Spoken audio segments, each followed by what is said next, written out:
Hi, and welcome back to the Save It for Parts channel. Today we're checking out this thing. Now it may look like a barbecue or possibly some kind of futuristic toilet, but it's actually a portable satellite dish. I've looked at a number of these dishes in prior videos, and this model is a Winegard Pathway X2. Now it's a little bit odd in the way that it locks onto a satellite because this is actually a moving motorized satellite dish. It moves in two axes, but they aren't quite the X and Y or X and Z axes that I've shown in prior videos of other satellite dishes. This thing is a little bit weirder. So these other portable satellite dishes, some of which are from Winegard, basically move in a standard left-right, up-down orientation. You have a motor at the bottom that rotates the antenna left and right, and then you have an elevation axis that elevates the antenna up and down. And that's pretty much how most satellite dishes work, including this one that I put together from a security camera pan tilt mount.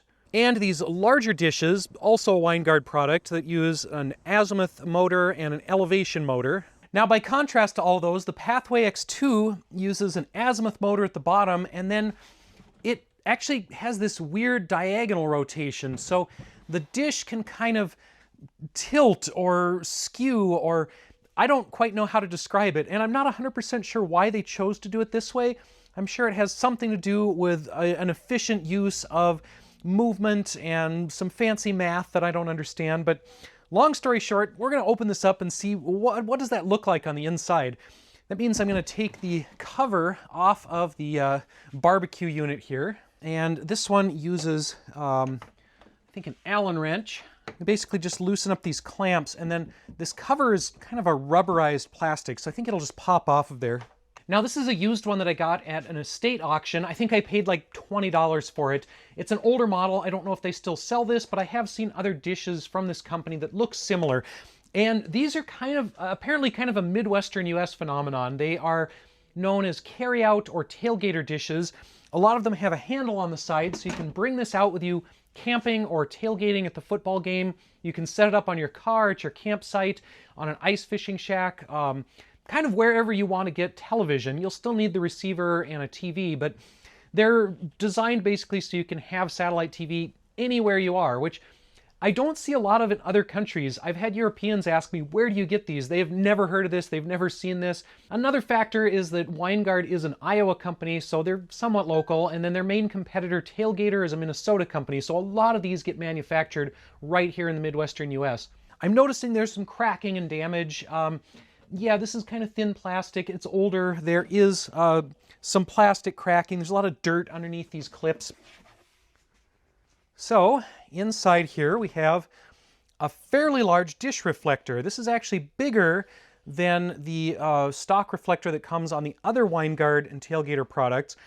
And I think I'm already seeing why they chose this weird design. I think they can fit a larger dish here into kind of the same or similar size form factor, where if you had this dish rotating underneath a radome, underneath a domed cover, it would take a lot bigger radome to cover that. But if the entire radome and dish rotates, then sort of the equivalent size is a little bit smaller. And the dish is just sitting in here, so this thing pops out. There's basically nothing holding it in there once you take the cover off. We have a pretty standard low-profile LNB or low-noise block. This is what receives your satellite signal reflected off the dish and reflected off of this secondary unit here. So this is a Cassegrain type of reflector. The signal comes in, bounces off the primary reflector, bounces off of the secondary reflector, and then goes down the tube to the receiver here. I have to admit the design choice is bugging me a little bit here. The dish is deeper than the position of the center element, and I am not an antenna expert, but from my understanding, the signal would come in, hit this dish at, let's say your signal is coming in at 90 degrees to the dish, it hits it and it bounces in at, say, 45 degrees. All of the signal hitting the rim of the dish is going to miss this center element, and it seems like this center element is, I think the technical term is under-illuminating the size of the dish. So this is only basically seeing this much of the reflector. The rest of this reflector, to my kind of untrained eye, it feels like it's wasted. And it doesn't seem like this extends out or anything. It's weird. If somebody is an antenna expert, let me know. Is this really a valid design, or is this dish bigger for no reason?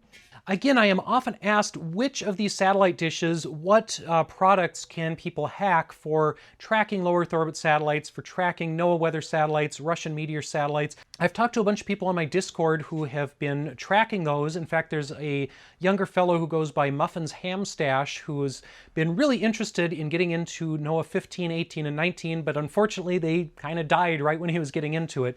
And people like that have been asking, what do we get into next? How do we get into it cheaply? What kind of equipment can we use? And there are a ton of different models of dish like this, so I'm going to try to figure out if this one is useful for something like that. I think there was another person in my Discord who recently picked up another one of these dishes and had some similar questions. Could they use this for other satellites like Meteor, like the European Met-Op satellites? So that's something I'd like to find out, if we can use this to track low Earth orbit satellites, if we can put some kind of an L-band dish in here. This could be a good replacement for folks like Muffin's Ham Stash, folks who have been tracking VHF satellites, who have been doing some of the very basic stuff with APT, with just a V-dipole and an SDR. This would kind of be the next step up for that. Interestingly, this has elevation markings along the side, and it's got a stow position, and then it has an elevation indicator. A lot of the motorized dishes I've seen don't have that, and I'm a little bit wondering if this even has an elevation motor, or if the user is supposed to manually set the elevation and then let the azimuth motor run. We'll have to get into it a little deeper to see what's going on. And I'm not actually sure how to get into it deeper. I don't quite know which fasteners to take off next to get into the rest of this. And there's a ton of dust and dirt in this. It doesn't seem like a very good design for keeping the inside free of debris. I think the traditional designs here with the radome on top are better for keeping them dry in the rain and keeping dust and debris out, because you can just put a gasket around where the top connects to the bottom. All the moving parts are inside under cover, so you can just leave these out in the rain. And this one has all kinds of gaps and cracks and crevices, and obviously does nothing to keep dust out, so I would assume you can't leave this in the rain outside. I'm kind of blindly taking out fasteners on the inside now. The companies that make these never really want you to get into them, so they don't really make it easy to figure out how to take it apart. It's a bit of a fishing expedition. I'm hoping that I'm not just going to drop some assembly off the back of this platform. If the electronics are bolted onto the back of this circular plate, I'm hoping they're attached through this aluminum structure, but I really don't know. Okay, I think I can now take this part off. There we go. All right, and that does look mostly separate.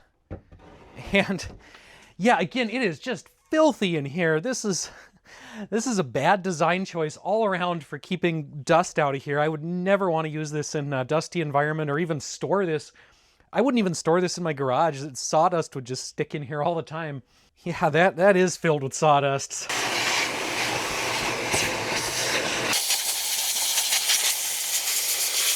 I think that's the first time I've had to blast out a satellite dish with the air compressor. So we do in fact have two axes of motion in here. We have the azimuth motor, and we do have a plastic gear around the bottom to spin the whole thing. And then we have the azimuth, the cosine of the azimuth motor.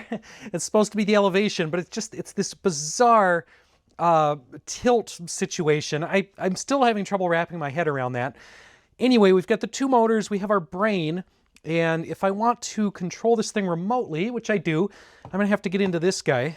And they've also made this kind of a pain to access. There is, interestingly enough, a plug here, so it looks like this piece of plastic can be forced out, and that would actually let me access the debug ports or console ports here. My poor flathead screwdrivers get used for prying things far more than they ever see a flathead screw these days. We have some pretty standard Winegard ports. We have a USB port, a USB-A, and this phone jack. It's actually an RJ25, I think. It's like a 6-pin phone jack. These things usually get power through the coax cable from the set-top box. I just made a little adapter a while back that gives voltage into coax cable, and normally the L&B wants something like 14 to 19 volts for the radio signals, but these will usually run on 12 volts, at least for the motors and the brain, so we're just going to start with that. And there's often a sort of calibration startup dance that these do when first powered, so I'm actually going to unplug the data cable and just see if it does a little dance when I give it power. Or it might do nothing at all. I'm trying the USB port first. Normally these Winegards don't actually use that for communication. It's just an update port for flashing new firmware, but I have run into a model that does use that. And it looks like this one does not because nothing is showing up on the laptop. So the other thing that I can use is over here, hooked up to another Winegard dish up on the roof. This is what talks to that weird little phone jack. This is a D-Tech, basically RS-232, or regular old serial, to RS-485 or 422. That's this industrial serial port. And then I have a USB adapter tacked on there. So this is a lot more of a rat's nest of cables, but it's been pretty reliable at talking to almost every model of Winegard dish I've experienced. And if you make one of these yourself, you do have to make the special cable, and you do have to get an RJ25, because an RJ11 won't work, RJ45 won't work. You have to find a weird 6-pin phone cord. And if you are interested in doing this, I'll put links down below to my GitHub page where I have software and some pinouts and whatnot for earlier versions. And if we get as far as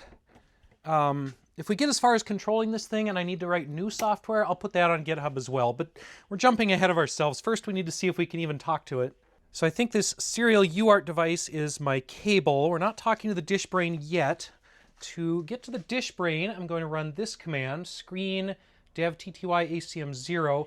Sometimes these devices end up on USB 0, sometimes ACM 0.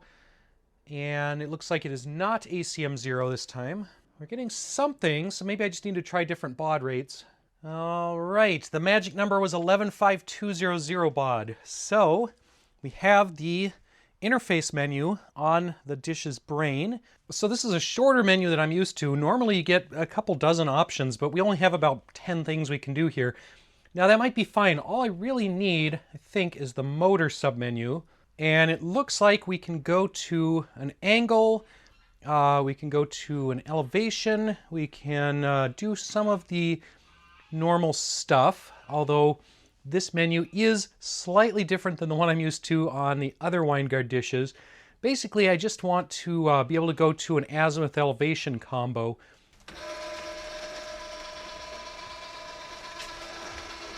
All right, that is azimuth 180, and that motor sounds terrible. That is really grindy. Let's try elevation 45.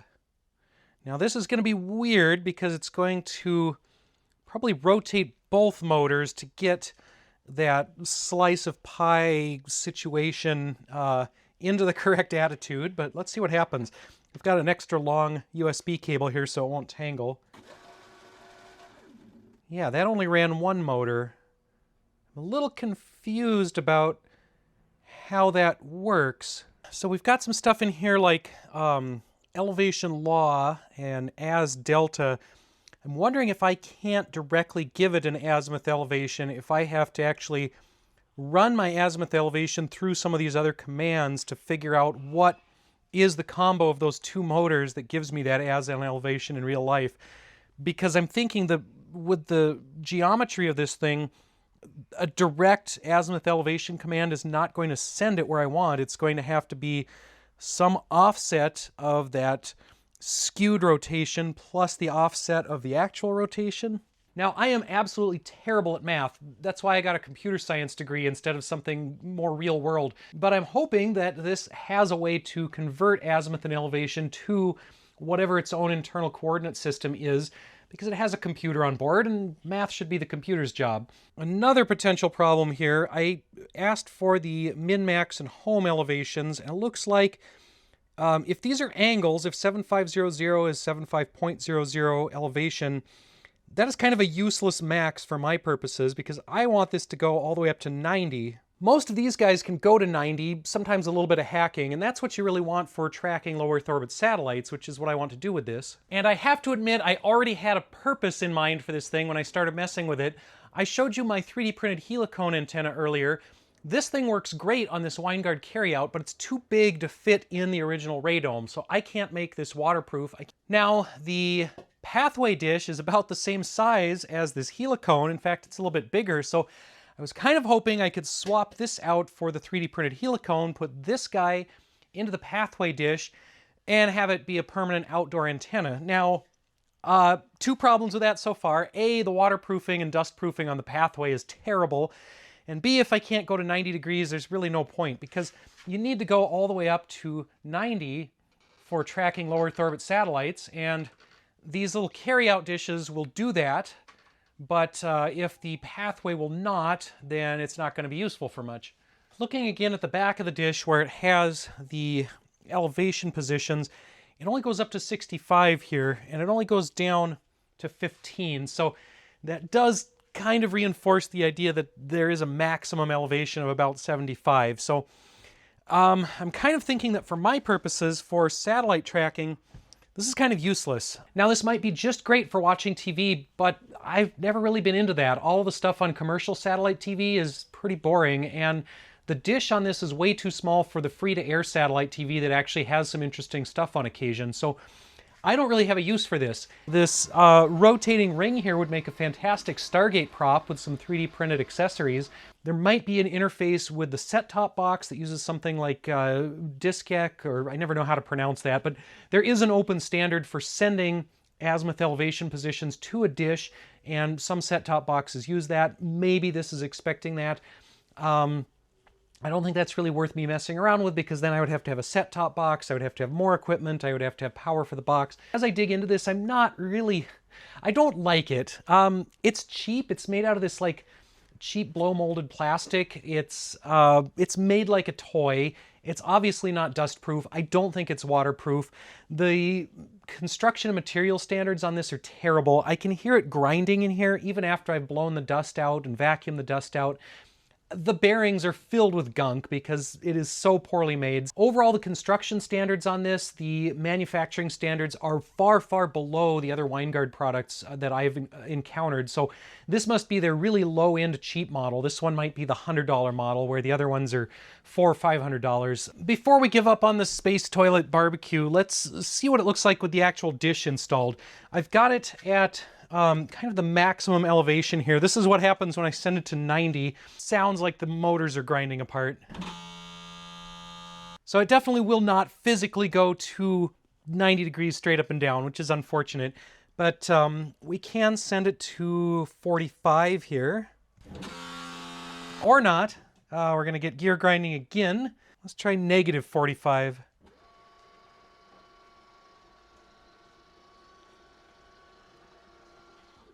And we'll try an azimuth move.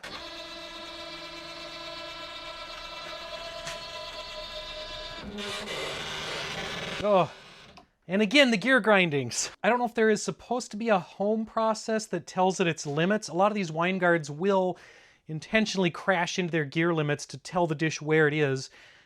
This one sounds like it's just stalling out the motors. It does not sound like a good time. Yeah, I don't know. It's definitely not positioned correctly with the 0 positions, and I'm not really sure how to home it. I've done some home commands, and it just moves a little bit and then gives up. Let's send it back over to 180, or where it thinks 180 is at the moment. And then we'll send the... Oh, we got a message on the screen that says crazy DSQ. So it thinks I'm crazy for doing any of this. That's nice. And you can see how as the elevation moves, the azimuth, the perceived direction that the dish is pointing, is also going to change. So it definitely needs an offset for the other motor to keep it pointed in the same direction, which it's not getting from me. Now, I shouldn't badmouth this thing too much, because 90% of the issues I'm running into are because I'm trying to do stuff it was never designed for. It's not designed for low Earth orbit tracking. It's not really designed to go to an azimuth elevation pair for an arbitrary satellite. It's supposed to look at geostationary satellites. It probably has some kind of calculation system on the brain or on the set-top box that knows how to do that. And again, when I have an entire shelf of these things that are better quality, more weather sealed, they work better for my purposes, I really don't have time to mess around with that pathway model. So it seems like the takeaway here is that this particular product, the Winegard Pathway X2, is not very useful for satellite hobbyists. It might have some useful parts in there, but I wouldn't pay $20 for one of these used. I might not even take one for free now that I've looked at it and seen what's in there. There are plenty of other options out there. The Winegard Carryout is fantastic. The Carryout G2 works great. G3 I've had some issues with, but the first couple carryouts are great. The Tailgater series is pretty good. The Winegard Traveler series, at least the older ones, are pretty good. The newer Traveler have some similar issues with limits on the elevation, so I would stay away from the Traveler Pro. But there are a ton of products like this that various companies make and that will do really interesting stuff for amateur satellite hobby things. So tracking low Earth orbit satellites, doing radio astronomy, there are lots of opportunities to hack equipment better than this, to do things more interesting than this. I'm going to throw this on the outgoing junk pile, and we're going to move on to some other projects. So stay tuned for those to see what we come up with in the future.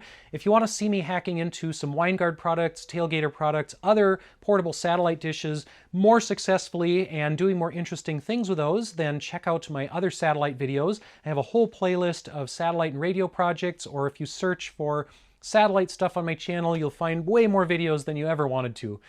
Thank you to my Patreon supporters who help me afford $20 satellite dishes at auctions. And thank you to everyone out there for watching. We'll see you next time.